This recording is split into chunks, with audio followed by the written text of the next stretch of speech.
The end of winter garden is so beautiful. So many plants are already in flower.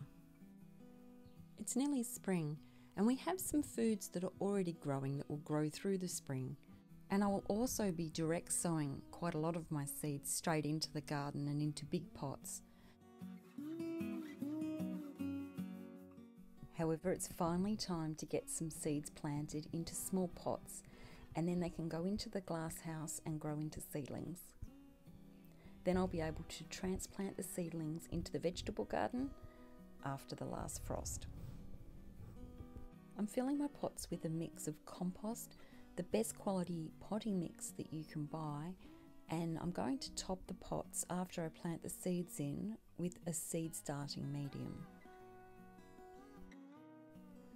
I haven't strained this mix, so I'm just chucking out any big bits. They don't need to get in the way of your seeds growing. I can dream over my seed catalogues all winter, but because I have a small garden, I have to be as practical as possible. Deciding what to grow for my summer garden starts in my pantry. I've worked out what vegetables I want to preserve for next year, as well as what we want to eat over the summer, and then worked out what I can actually fit in the garden. I've also worked out which medicinal and culinary herbs I want to grow as well. I don't have a lot of space to grow my food, and when you have a small garden, you usually have the winter plants still growing when you're starting to plant out your summer crops. If you're able to garden all year like we can in most of Australia, that is. I think about what I had growing in the summer and then what I've put in over the winter, and I plant a different variety of plant. I like to rotate my plants. It helps with preventing diseases building up in the soil. And the different plants require different nutrients. So if I had brassicas, my leafy greens, growing in a position in the vegetable garden, the next plant in that location would be my legumes, which is beans and peas. And then the next thing that I'd grow in that location would be my alliums, the garlic, onion, chives. And lastly in that position would be my rooting and fruiting vegetables. So everything from potatoes, tomatoes, carrots, zucchinis, pumpkins, the rooting and fruiting. Sometimes I miss a variety because the timing's off and I still have something doing well and growing in a spot. So I just find somewhere else to transplant my seedlings or sow whatever it is I'm sowing at the time. I'm always adding compost to the garden at the end of a plant's life. My compost consists of a lot of rotted down poultry poop, straw, food scraps, leaves and many other goodies. You've got to give back to the soil. It's a living organism. You can't just take from it all the time and expect good crops. And personally, I don't want to be adding chemicals and artificial fertilisers to my garden. I want to keep it as natural as possible. I also love to mulch with straw. It really reduces the amount of weeds, but most importantly for me, it keeps the water that I water the garden with in the ground and it doesn't evaporate as quickly. Which with our hot, dry summers, that's really important.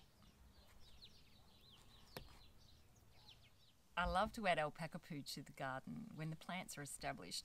That's a great fertiliser. You can just throw it on the garden as is, and the reason I wait for the plants to be established is because it's high in phosphorus, which means that's good for flowers and fruiting. So I let the plant grow and get established before I dump that on. Today I'm sowing the seeds for a variety of pumpkin, spinach, basil, sage, cucumber and zucchini. When you're deciding what you want to grow and how much you want to grow, you'll need to consider the amount of space your plants will need. Think about when they're bigger. You want some airflow, but you want to fit as much in the garden as you can. Also think about will your plants get enough sunlight, or will they be blocking other plants when they're fully grown? Or in my case, will they be getting too much sunlight? That can happen here.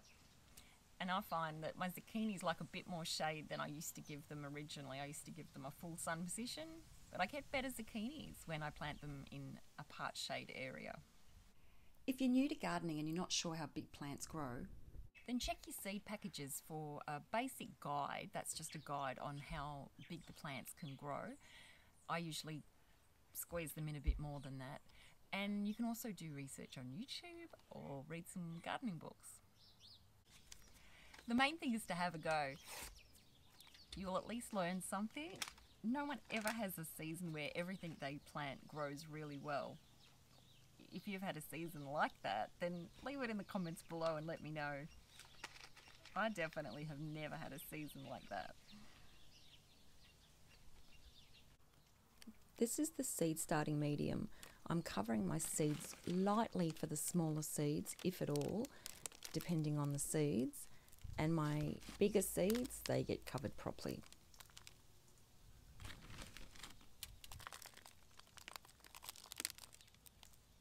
I give them a light spray of water so as not to displace the smaller seeds, and I keep them moist at all times. I'm going to put these somewhere warm so the soil can stay nice and warm. Thanks for hanging out at Moat Cottage Homesteading. I'll see you in the next video.